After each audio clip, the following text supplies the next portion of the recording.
Hello दोस्तों, अस्सलाम वालेकुम। कैसे हैं आप सब लोग? उम्मीद करती हूँ आप सब अच्छे ही होंगे, खैरियत से होंगे।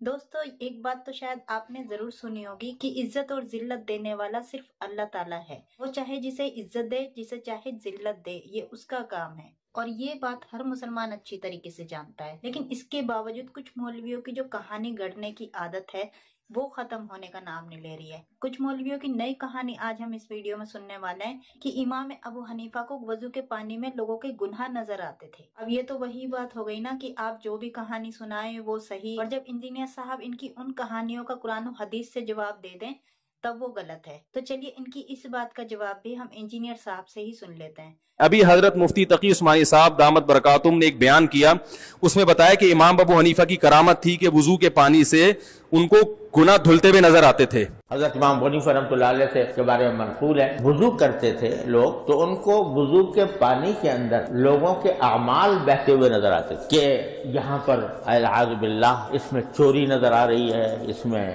जो है गीबत नजर आ रही है, इसमें झूठ नजर आ रहा है, वो चलता हुआ नजर आता है। हजरत इमाम अबू हनीफा रहमतुल्लाह अलैह को अल्लाह ताला ने ये कश्फ का, और इसी वास्ते इमाम अबू हनीफा का मसला क्या है कि माए मुस्तामल नापाक है। वो इसीलिए कि आंखों से देख रहे थे कि वो उसमें जो है गुनाहों की गंदगियां बह रही, तो उन्होंने कह दिया कि माए मुस्तामल ना। उसमें वो मशहूर जमाना फितना ने बाकायदा कहके लगा के हंसाए। वो इतने बड़े आलिम जिनकी हरमैन के आइम्मा उनका एहतराम करते हैं, उनके इस्तिकबाल में खड़े हो जाते हैं।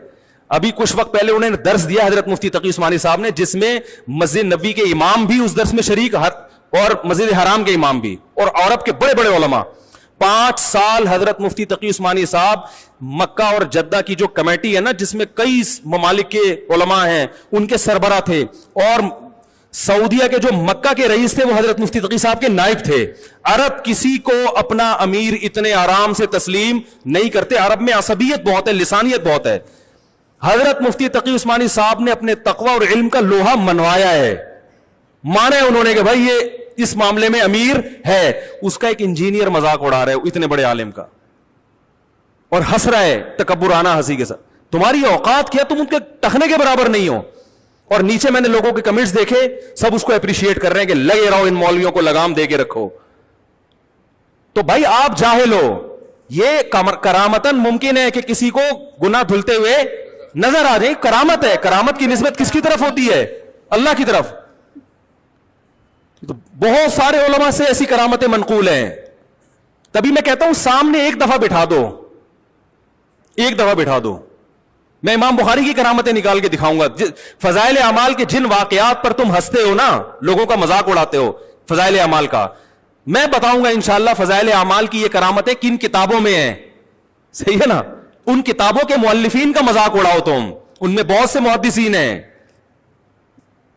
तुमने उनका मजाक उड़ाना शुरू कर दिया तो तुम्हें बुखारी मुस्लिम से भी हाथ धोने पड़ जाएंगे। तुम्हें पता ही नहीं कमबख्त, तुम्हें करामत का मतलब ही नहीं पता करामत क्या होती है। हां, यह जरूर कहा जाएगा कि एक करामत वो है जिसका कुरान ने जिक्र किया, उसका इंकार कुफर है। और एक करामत वो है जो कुरान के नुज़ूल के बाद गुजरी, तो कुरान उसका जिक्र कैसे करेगा भाई?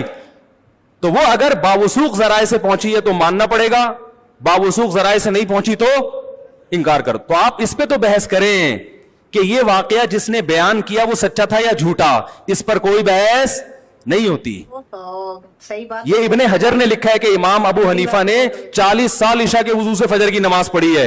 इब्ने हजर का ये शख्स कभी मजाक नहीं उड़ाएगा, क्योंकि अल्लामा इब्ने हजर शाफी का मजाक उड़ाया तो आपको इल्म हदीस से हाथ धोना पड़ जाएगा।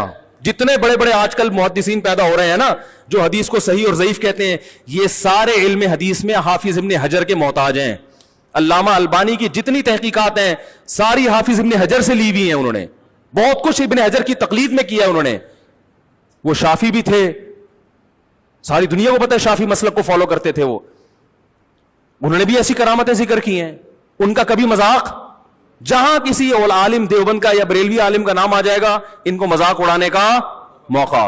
तो पता चल रहा है कि आप दुकानें चला रहे हैं, आप लोगों को सही गाइड नहीं कर रहे। ये बुजुर्गों की करामतें हर दौर में हुई, उस दौर में तो ज्यादा होती थी। तो नबी ने फरमाया कि जब हम वुजू करते हैं तो वुजू के पानी से गुनाह धुलते हैं, तो अल्लाह अपने किसी नेक बंदे को ये गुनाह दिखा दे तो इसमें क्या रह जाए भाई? अल्लाह ने हज़रत इमाम आज़म इमाम अबू हनीफा रज़ी अल्लाह तआला अन्हु को یہ بصیرت عطا کی تھی اور یہ باطنی نظر بخشی تھی کہ جب کوئی شخص وضو کرتا تھا تو اس کے وضو کے پانی سے پہچان لیتے تھے کہ یہ کس گناہ کا مجرم ہے۔ جب بندہ وضو کرتا ہے تو وضو سے ہاتھوں کے گناہ جھڑتے ہیں، منہ کے گناہ جھڑتے ہیں، تو وہ وضو کے پانی سے اس بات کو محسوس کرتے تھے۔ اللہ نے ان کو وہ بصیرت عطا کی تھی، لیکن انہوں نے اللہ کی بارگاہ میں عرض کی مالک مجھ سے یہ چیز چھین لے، یہ چیز مجھے نہیں چاہیے۔ لوگوں کے بارے میں جو ہے وہ ایسا گمان پھر پیدا ہوتا ہے۔ دوستان گرامی، آپ ذرا توجہ فرمائیے، جو میں بات آپ کو سمجھا رہا ہوں نا، میں ایک سادہ سی بات آپ کی خدمت میں عرض کروں۔ سیدی و سندی امیر اہل سنت حضرت علامہ پیر محمد الیاس ستار قادری رضوی دامہ ظلہ آپ فرماتے ہیں، سیدنا امام اعظم ابو حنیفہ کا نام نامی اسم گرامی نعمان، والد گرامی کا نام ثابت اور کنیت ابو حنیفہ ہے۔ امام اعظم ابو حنیفہ رضی اللہ تعالیٰ عنہ کی شان تو دیکھو کہ آپ رضی اللہ تعالیٰ عنہ نے مسلسل 30 سال روزے رکھے، خالی روزے ہی نہیں رکھے، 30 سال تک ایک رکعت میں قرآن پاک ختم کرتے رہے۔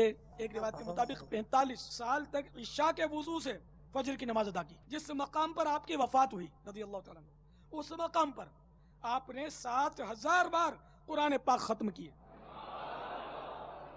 اے او بندہ جے جو درس نظامی کے آخری درس کے اندر عوام الناس میں بیٹھ کے پتہ کیا بتا رہا ہے کہ امام حنیفہ کو گناہ دھلتے ہوئے نظر آ جاتے تھے۔ جو بریلویوں کو حضور کا علم غیب ماننے کے اوپر کہیں کہ یہ لوگ بدعتی ہیں، اپنے بابے کا علم غیب مانے ہوئے ہیں، کیونکہ وہ شیخ زکریا کاندھلوی نے لکھ دیا ہوا ہے فضائل مال کے اندر، اور پھر آگے اس میں نہیں کہتے، ان کو پتہ چل جاتا تھا کون سا حرام کیا، کون سا مکروہ، کون سا، اور ساتھ ایک بیٹھا ہوا لقمہ بھی دے رہا ہے، ساتھ ایک بندہ وہ بھول گئے نا، وہ لقمہ بھی دے رہا ہے، اور چھڑ دو تو آڈا کوئی بزرگ میرا میکینیکل انجینئرنگ دا فارمولا میں لکھ کے دیا نا، زندہ یا مردہ پڑھ کے نہیں سنا سکتا، مشین ڈیزائن دا کوئی فارمولا یا میکینکس آف مٹیریلز دا، چھڑ دو، گناہ دھلتے ہوئے نظر آ جاتے تھے۔ اللہ کے بندوں، اللہ سے ڈر بھی، اللہ چاہے تو کرے۔ اچھا اللہ چاہے تو صحابہ کرام کے ساتھ کیوں نہیں ہوتا؟ بخاری مسلم میں حدیث ہے، 2 قبر والوں کو عذاب ہو رہا تھا، صحابہ کو نہیں نظر آیا۔ آپ نے فرمایا ایک پیشاب کے چینٹوں سے نہیں بچتا تھا، دوسرا چولی کھایا کرتا تھا، پھر حضور نے ٹہنی توڑ کے اس میں لگائی۔ اگر خلفائے راشدین کو نہیں نظر آیا تو پھر میں کیوں نہ عرض کروں کہ خلفائے راشدین جیسا ہے ہی کوئی نہیں، تیرے بابے تھے، شاہی کوئی نہیں۔ بخاری مسلم دونوں میں حدیث ہے، خیبر کے موقع پر ایک نامعلوم تیر لگا ایک صحابی مدھم کو، جو حضور کو وضو کرواتا تھا، آپ کا خدمت گزار تھا۔ صحابہ نے کہا شہادت مبارک ہو۔ آپ نے فرمایا تم کہہ رہے ہو شہادت مبارک؟ اس نے تو مال غنیمت کی ایک چادر چوری کی تھی جو آگ کی بن کے اس کے اوپر ڈال دی گئی ہے، مجھے اللہ نے دکھا دیا ہے۔ سرکار صحابہ کرام کو تو نظر نہیں آ رہا سامنے، یہ قبر اندر ویکھتے جے کشور کبوت لے لو بابے تو اپنے، اور کنی مٹی پلیت کرانی جائے۔ صحیح بات ہے، بالکل صحیح بات ہے۔ صحابہ کرام گھروں کو دوڑے، اگر کسی نے ایک رسی بھی لی تھی نا، لا کے بیت المال میں جمع کرائی کہ اس کی وجہ سے ہماری پکڑ نہ ہو جائے۔ مسلم شریف میں حدیث ہے، نبی علیہ السلام ایک جگہ سے گزرے، خچر بدک گیا، آپ نے کہا عذاب قبر سے اللہ کی پناہ مانگو۔ پھر آپ علیہ السلام نے فرمایا کہ ان قبر والوں کو یہاں پہ عذاب ہو رہا ہے، میں نے ارادہ کیا کہ تمہیں عذاب سنوا دوں اللہ سے دعا کر کے، دکھانا چھڑ دو، کہانی ختم، لیکن مجھے ڈر ہوا تم اپنے مردے دفنانا چھوڑ دو گے۔ اور صحابہ تو سن نہ سکے، تیرے بابے دیکھ لیں کہ جی وہ ان کو گناہ دھلتے ہوئے نظر آ جاتے تھے۔ اور چھڑ دو، ستار العیوب ہے اللہ، جو اللہ کہہ رہا ہے، بخاری مسلم میں حدیث ہے کہ جو دنیا میں مسلمانوں کے گناہوں پہ پردہ ڈالے گا، آخرت میں اللہ تعالیٰ اس کے گناہوں پہ پردہ رکھے گا۔ وہ اللہ تعالیٰ اپنے قول و فعل میں تضاد کر رہا ہے، نعوذ باللہ، کہ وہ لوگوں کے گناہ دھلتے ہوئے دکھا رہا ہے۔ جھوٹے ہو، کوڑ مار دو خدا کے لیے، اللہ کے اوپر آپ جھوٹ باندھتے ہیں۔ میں تو بہت کچھ بول سکتا ہوں، آپ کو پتا ہے کہ ان کے مرے ہوئے بھی زندہ ہو کے آ جائے نا تو بس 2-4 لیکچر ہی دیکھیں گے تو ان کو پتا چل جائے گا وہ کیا کر کے گئے ہیں یا ان کے ساتھ کیا ہو گیا۔ لیکن یہ میں نے فی البدی جو باتیں میرے ذہن میں اللہ نے ڈالی، شرح صدر کیا، کشف نہیں سرکار، شرح صدر، ٹھیک ہے، سینہ اللہ نے کھول دیا، جو میرا حال دل تھا میں نے آپ کے سامنے۔ یہ پہلے تو یہ بات معنی نہیں رکھتی ہے کہ آپ اپنی طرف سے کہتے رہیں کہ ایسا ہوا ہوگا، تو یہ تو اپنی طرف سے خیالی پلاؤ بنانی ہو گئی۔ سیدھی سی بات ہے، جو بات قرآن مجید سے ثابت نہیں ہے اس کو آپ قرآن و حدیث کے ساتھ شامل نہیں کر سکتے نا۔ اور یہ بات انجینئر صاحب کی بہت معنی رکھتی ہے کہ اس زمانے میں جو صحابہ تھے وہ تو بہت ہی معنی رکھتے تھے، جو پرانے بزرگ ہیں ان سے بھی بڑھ کر ان کا عہدہ تھا، तो उनके साथ ऐसे मौजज़ात क्यों नहीं हुए? अल्लाह ताला ने उनको ऐसी ताकतें क्यों नहीं दी? तो ये सोचने वाली बात है ना। माना कि बड़े आलिम होना बहुत अच्छी बात है, लेकिन बड़े आलिम होने का ये मतलब नहीं है ना, अगर हमें कोई बात नागवार लग रही है तो उस पर हम सवाल ही नहीं कर सकते। जाहिल वो इंसान होता है जो कुरान मजीद की बातों को झुठलाता है। वो इंसान जाहिल नहीं होता जो अल्लाह ताला की कही हुई बातों को ही लोगों को बयान करता है। उस शख्स की बात मायने रखती है, ना कि वो शख्स मायने रखता है। चलिए आज की ये वीडियो हम यहीं खत्म करते हैं और मुझे आप कमेंट में जरूर बताइएगा